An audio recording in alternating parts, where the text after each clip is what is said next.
वाहिगुरू जी का खालसा वाहिगुरू जी की फतेह। पंजाब की तकरीबन 150 सिख जथेबंदियां आने वाली श्रोमणी गुरुद्वारा प्रबंधक कमेटी ਦੀਆਂ ਚੋਣਾਂ लड़न ਲਈ इकमुठ होकर सामने आईਆਂ ਹਨ। निशाना है SGPC ਨੂੰ एक पार्टी ਅਤੇ परिवार ਤੋਂ आज़ाद करा के मुड़ पंथक रवायतां बहाल करन दा। यह एक चंगी शुरुआत है, पर यह किन्ने कामयाब होणगे जां किन्ना सुधार गुरुद्वारा प्रबंधां विच लिया सकणगे, यह तां वक्त ही दसेगा। पर इस दिशा विच खास रुकावट 1925 का बनया गुरुद्वारा एक्ट ही है, जिस विच सिख हितां मुताबक सुधार किए बगैर गुरुद्वारा प्रबंधां की बागडोर सही मायने दे विच सिखां दे हथ विच नहीं आ सकती। तुहाडी की राय है, इस बारे अपने विचार हेठां कमेंट बॉक्स विच लिखो। इसे विचार चर्चा नूं लैके मैं भी हाज़र हाँ, तुहाडा अपना भुपिंदर सिंह भाई खेल। उम्मीद है आप सब अकाल पुरख की बख्शिश सदका चढ़दी कला दे विच होवोगे। इसे आस अते अरदास नाल पेश है एक खास रिपोर्ट।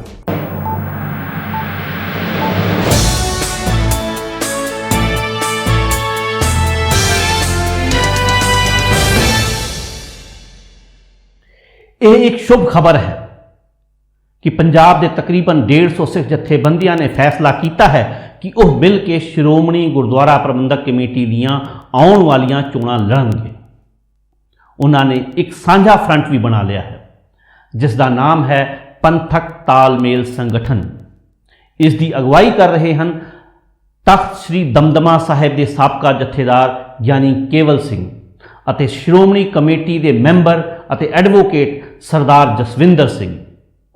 संगठन विच अकाल पुरख की फौज, केंद्रीय श्री गुरु सिंह सभा, ज्ञान प्रकाश ट्रस्ट, सिख विरसा फाउंडेशन यानी दित सिंह फाउंडेशन, सिख सेवक सोसाइटी अते वख-वख सिख मिशनरी कॉलेज शामिल हैं। संगठन के एक senior volunteer doctor Amarvir Singh ने दसिया कि यह तालमेल कौम के वडेरे हितां नूं ध्यान विच रख के कीता गया है, जो गुरुद्वारियां दे प्रबंधां विच मुड़ खालसाई परंपरा बहाल करन लई सिखां दी इकलौती सब तो वड्डी संस्था नूं एक पार्टी एक परिवार के कब्जे तो छुड़ाउण लई बहुत जरूरी है। संगठन की तैयारी बारे उन्होंने दसिया कि लोकां विच जागृति पैदा करन लई संगठन वालों पहला सारे 23 जिलियां विच मीटिंगां कीतियां जाणगीआं। उपरंत समुचे पंजाब विच पंथक सभावां करके लोकां नूं चैतन्य किया जाएगा। पंथ दर्दियां की यह तैयारी काबिले तारीफ कही जाएगी। हालांकि हले श्रोमणी कमेटी दियां चोणां की कोई तारीख सामने नहीं आई है, पर पिछे जिहे इस खबर नाल कि भगवंत मान की सरकार ने चंडीगढ़ के सैक्टर 17 विच गुरुद्वारा चोण कमीशन नूं दफ्तर अलाट कर दिता है, तां पंथक सफियां विच हलचल जरूर शुरू हो गई है। उंज 2021 विच केंद्र सरकार ने जज साबका जस्टिस SS सराह नूं गुरुद्वारा चोण कमीशन मुकर्रर कीता सी, तां भी लग्या सी कि SGPC दियां आम चोणां दे अमल की शुरुआत हो गई है। पहला गल भी चली सी कि शायद मई 2022 दे विच इह चोणां होणगीआं, पर फिर कई अणदस्से कारणा करके चोणां टल दियां गईआं। दस्सिया यह गया कि कोर्टां दे विच गुरुद्वारा चोणां नाल संबंधित पेंडिंग केसां करके यह इलैक्शन टलदे रहे। कारण कुछ भी होण, सच्चाई ये है कि भारत वंड के बाद भारतीय हुकूमत ने श्रोमणी कमेटी दियां चोणां विच भी अपने हितां नूं मुख रखिया, ना कि सिखां दे। ना कदे चोणां समय ते करवाईयां अते ना ही गुरुद्वारा एक्ट नूं सिखां दे हितां मुताबक सुधारिया। इस दे उलट अंग्रेज़ां दे राज विच ना सिर्फ श्रोमणी कमेटी बनी सी, बल्कि बगैर किसी अड़चन दे समय सिर चोणां होंदियां रहीआं। 1925 विच होंद विच आई श्रोमणी कमेटी की पहली इलैक्शन अक्टूबर 1926 विच होईयां सन। तद तो लैके 1947 तक दे अंग्रेजी राज दौरान यह चोणां बिना अड़चन बादस्तूर 3 साल बाद होंदियां रहीआं, जबकि खुद नूं आज़ाद कहण वाले भारत विच इन्हां चोणां दे विच रुकावटां पैदा होण लगीआं। अंग्रेजी राज के 21 साल के अरसे विच यह चोणां 7 वार होईयां, जबकि आज़ाद भारत के 73 सालां विच यह चोणां सिर्फ 5 दफ़ा होईयां। जबकि अंग्रेजी राज विच श्रोमणी कमेटी के जनरल हाउस की म्याद सिर्फ 3 साल की हुंदी सी। 1944 दे विच यह 5 साल करवा लई गई सी।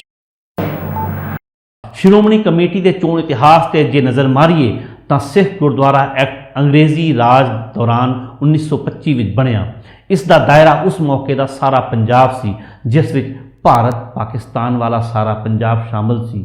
लेकिन बहुत सारे इलाके जो उस वक्त पंजाब का हिस्सा नहीं सन 1947 तो पहला SGPC के दायरे तो बाहर सन, जिमें कि पटियाला, नाभा, जींद, फरीदकोट, कपूरथला, बहावलपुर, मलेरकोटला, पटौदी, लोहार, मंडी, बिलासपुर, नाहन, रामपुर, बुशहर वगैरह वगैरह। मियाद मुताबक आज़ाद भारत में यह चोणां 1949 ਵਿੱਚ ਹੋਣੀਆਂ ਚਾਹੀਦੀਆਂ ਸਨ, ਪਰ ਇਹ 1965 ਵਿੱਚ ਜਾ ਕੇ ਕਰਵਾਈਆਂ ਗਈਆਂ। ਫਿਰ 1966 ਵਿੱਚ ਪੰਜਾਬ ਦੀ ਵੰਡ ਹੋ ਗਈ। ਪੰਜਾਬ ਤੋਂ ਹਰਿਆਣਾ, ਹਿਮਾਚਲ ਅਤੇ ਚੰਡੀਗੜ੍ਹ ਵੱਖਰੇ ਹੋ ਗਏ। ਇਸ ਨਾਲ ਗੁਰਦੁਆਰਾ ਐਕਟ ਵਿੱਚ ਕਾਨੂੰਨੀ ਅੜਚਣਾਂ ਆ ਗਈਆਂ। SGPC ਦਾ ਦਾਇਰਾ 3 ਸੂਬਿਆਂ ਵਿੱਚ ਖਿੰਡ ਗਿਆ। ਐਕਟ ਦਾ ਦਾਇਰਾ ਬਹੁ ਸੂਬਾਈ ਹੋਣ ਦਾ ਨੁਕਸਾਨ ਇਹ ਹੋਇਆ ਕਿ 1925 ਦਾ ਗੁਰਦੁਆਰਾ ਪ੍ਰਬੰਧਕ ਐਕਟ जो पंजाब सरकार के कारज खेत्र का हिस्सा सी, पंजाब तो निकल के केंद्र सरकार के अधीन हो गया। बस इत्थों ही समस्यावां शुरू हो गई। इसे करके कमेटी दीयां चोणां कराउणियां केंद्र सरकार के हथ वस विच आ गया। 1965 तो बाद इस चोणां 1970 विच होणियां बनदियां सन। SGPC का जनरल हाउस हर साल चोणां कराउण की मंग करता रहा ते अकाली दल भी यही मंग दोहराउंदा रहा, पर केंद्र सरकार ने एक ना सुनी। फिर केंद्र में 1977 में पहली बार बनी गैर कांग्रेसी जनता पार्टी की सरकार, जिस विच अकाली दल आप हिस्सेदार सी। अकाली दल के कहण ते मोरारजी देसाई वाली केंद्र सरकार ने मार्च 1979 में इस चोणां करवाईयां, जो कि आज़ाद भारत में दूजियां चोणां सन। 1979 तो बाद इस चोणां 1984 में होणियां बनदियां सन, पर श्रोमणी कमेटी की अते अकाली दल वालों वार-वार मंग करन दे बावजूद किसी कांग्रेसी या गैर कांग्रेसी सरकारां ने इस चोणां नहीं कराईयां। फिर उस वक्त के श्रोमणी कमेटी के प्रधान जत्थेदार गुरचरण सिंह टोहड़ा ने एक रिट पटीशन पा के पंजाब हरियाणा हाई कोर्ट तो सरकार नूं चोणां कराउण दे हुक्म जारी करवाए। हाई कोर्ट के हुक्म नाल अक्टूबर 1996 में तीजी बार चोण हुई। उस तो बाद मई 2004 ਨੂੰ ਅਤੇ ਆਖਰੀ ਵਾਰ ਇਸ ਚੋਣ ਅਗਸਤ 2011 ਵਿੱਚ ਕਰਵਾਈਆਂ ਗਈਆਂ। ਹੁਣ ਵੀ 2016 ਤੋਂ ਬਾਅਦ ਇਹ ਕਮੇਟੀ ਬਿਨਾਂ ਚੋਣਾਂ ਦੇ ਹੀ ਐਡਹੌਕ ਚੱਲ ਰਹੀ ਹੈ। ਸ਼੍ਰੋਮਣੀ ਕਮੇਟੀ ਦੇ ਜਨਰਲ ਹਾਊਸ ਵਿੱਚ ਕੁੱਲ 190 ਮੈਂਬਰ ਹਨ, ਜਿਸ ਵਿੱਚ 175 ਚੁਣੇ ਹੋਏ ਅਤੇ 15 ਕੋਆਪਟਡ। ਇਹਨਾਂ ਕੋਆਪਟਡ ਮੈਂਬਰਾਂ ਵਿੱਚ 5 ਤਖਤਾਂ ਦੇ ਜਥੇਦਾਰ ਵੀ ਸ਼ਾਮਲ ਹਨ। चुने हुए मैंबरों में पंजाब तो इलावा हरियाणा, हिमाचल प्रदेश और चंडीगढ़ तो भी मैंबर शामिल हैं। बदले हुए हालातों करके गुरुद्वारा एक्ट में सुधार की मंग भी जोर फड़ती जा रही है। सिख सफ़ियां में जो खास मंग उठ रही है, उन्होंने एक तो यह कि गुरुद्वारा चोण कमीशन को स्थाई किया जाए। आरजी चोण कमीशन की बजाय स्थाई चोण कमीशन स्थापित किया जाए, जो बिना किसी पर निर्भर होए समय सिर चोणां कराउण लई आज़ाद होए। दूजा, श्रोमणी कमेटी के बहु सूबाई कारणों करके इस दियां चोणां की केंद्र सरकार पर बनी हुई निर्भरता को खत्म करके पंजाब सरकार के अधीन कर दिता जाए। पंथक तालमेल संगठन के कन्वीनर ज्ञानी केवल सिंह के मुताबिक अज का सियासी माहौल सिख हितां ते फोकस नहीं है। सियासी और धार्मिक हकीकत को ध्यान में रखदियां SGPC विच रिफॉर्म लियाउणा समय की लोड़ है। गुरुद्वारा एक्ट 1925 विच सुधार करने की लोड़ है। इस दे लई पंजाब सरकार नवा एक्ट पास करे, सिख हितां दा नुकसान कर रही केंद्र सरकार दीयां चालां नूं चैलेंज करे। संगठन के को कन्वीनर सरदार जसविंदर सिंह एडवोकेट मुताबिक इस एक्ट विच सब तो वड्डी कमी यही है कि श्री अकाल तख्त का प्रशासनिक ढांचा श्रोमणी कमेटी के अधीन है, जो सियासी पार्टी के अधीन है। अगे वो पार्टी के एक परिवार के अधीन है। इसलिए लोड़ है श्री अकाल तख्त साहिब की आज़ाद हस्ती की बहाली कराई जाए, तां जो जत्थेदार अकाल तख्त सारी सिख कौम के हितां की राखी कर सकें। नवे बने गुरुद्वारा मुख चोण कमीशन साबका जस्टिस सुरिंदर सिंह सरां की कोशिश है कि अपराधक पिछोकड़ वाले किसी भी बंदे नूं इस दी चोण ना लड़न दित्ती जाए। उन्हां यह गल देश विच होण वालियां आम चोणां लई सुप्रीम कोर्ट वल्लों दिते गए निर्देशों नूं आधार बना के कही है। दूजा, उन्हां देश दीयां आम चोणां वांगू ही इन्हां चोणां विच भी वोटर दी उम्र सीमा घटा के 18 साल करन दी सिफारिश कीती है। हुण तक श्रोमणी कमेटी विच इह सीमा 21 साल दी है। उन्हां इह दोवें सिफारिशां केंद्र सरकार पास मंजूरी ਲਈ ਭੇਜੀਆਂ ਹਨ। ਜੇਕਰ ਇਹ ਸਿਫਾਰਿਸ਼ਾਂ ਮਨਜ਼ੂਰ ਹੋ ਜਾਂਦੀਆਂ ਹਨ ਤਾਂ ਇਹ ਵੀ ਗੁਰਦੁਆਰਾ ਸੁਧਾਰ ਵੱਲ ਇੱਕ ਵਧੀਆ ਕਦਮ ਹੋਵੇਗਾ। ਸਭ ਨੂੰ ਪਤਾ ਹੈ ਕਿ ਇਸ ਸੰਸਥਾ ਦਾ ਅੱਜ ਕੀ ਹਾਲ ਹੈ। ਹੋਰ ਅੰਦਰ ਖਾਤੇ ਚੱਲ ਰਹੀਆਂ ਬੇਨਿਯਮੀਆਂ ਨੂੰ ਜੇ ਨਾ ਵੀ ਚਿਤਾਰੀਏ ਤਾਂ ਵੀ ਜੋ 3 ਮਸਲੇ ਸਾਹਮਣੇ ਆਏ ਹਨ ਉਹਨਾਂ ਨੇ ਸ਼੍ਰੋਮਣੀ ਕਮੇਟੀ ਵਿੱਚ ਪਨਪ ਰਹੀ ਸੜਾਂਧ ਨੂੰ ਹੀ ਉਜਾਗਰ ਕੀਤਾ ਹੈ। ਇੱਕ, राम रहीम नूं बिना मंगे ही अकाल तख्त तो मुआफ़ी देण दा वाक़या। दूजा, श्री गुरु ग्रंथ साहिब जी के 228 ਸਰੂਪਾਂ ਦਾ गायब होना ਅਤੇ बाद विच उस दी इनकुआरी के नाँ ते लीपापोती करनी। ਅਤੇ तीजा, दरबार साहिब तो गुरबाणी प्रसारण नूं लै के लगातार कीतियां गईयां ऊणताइयां ਅਤੇ PTC प्रति पक्षपाती वतीरे दा मसला। इन्हां ने सारी कौम नूं शर्मसार करन दियां सारियां हद्दां टपा दित्तियां। उस तो भी वड्डा नुकसान श्री अकाल तख्त साहिब की सर्व उच्चता नूं शरेआम रोलिਆਂ ਦਾ है। इतिहास में जिस अकाल तख्त की अगुवाई ने समुची सिख कौम नूं एक मुठ रखिया सी, कौम नूं राज भाग दिवाया सी, उसे संस्था के वकार नूं इस कमेटी के तहत तहस नहस किया गया। महत्वपूर्ण ये नहीं कि यह सब किसी साजिश तहत किया गया जां अपने ही लोभी लोगों वालों सौड़े हितां खातर। महत्वपूर्ण यह है कि कौम ने अपनी जिम्मेवारी नहीं समझी। कौम की बागडोर बेप्रतीते भेखियां के हत्थां विच जाण दित्ती गई, जिस करके गुरुद्वारा प्रबंध की संस्था भी एक सियासी धड़े की होकर रह गई।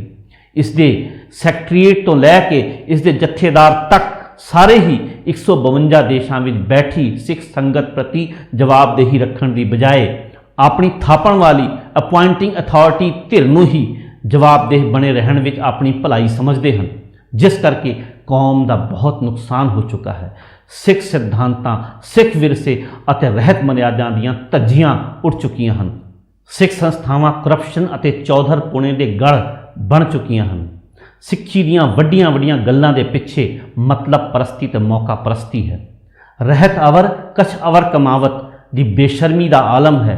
कोई विरला टावा टावा गुरु प्रति ईमानदार मिलेगा, ज़्यादातर ता बानारस के ठग ही हैं। इसलिए ज़रूरी है कि सारियां ही पंथदर्दी रूहां नूं एक मंच ते इकट्ठे होकर इस डिसीजन मेकिंग बॉडी के प्रबंध नूं सांभण लई तैयार होना पवेगा। अज लोड़ है कि पंथदर्दी तमाशबीन बन के असमर्था भरी नामोशी विच गलतान होने की थां अगे होके मोर्चा संभालन। गुरुद्वारियां नूं सियासी लुंबड़ चालां दे चुंगल विचों कढ़ के इखलाकी प्रबंध मुहैया करन दे अलंबरदार बनन। सिख धर्म के प्रचार और सारे संसार में वसते सिखां के मसलियां नूं हल करन की जिम्मेवारी चुकण। श्री अकाल तख्त साहिब नूं आज़ाद पंथक संस्था वजों बहाल करन वल हमला मारन। इसे नाल दिओ इजाजत। खुश रहो, आबाद रहो। वीडियो देखण सुनण लई आप सब दा धन्नवाद।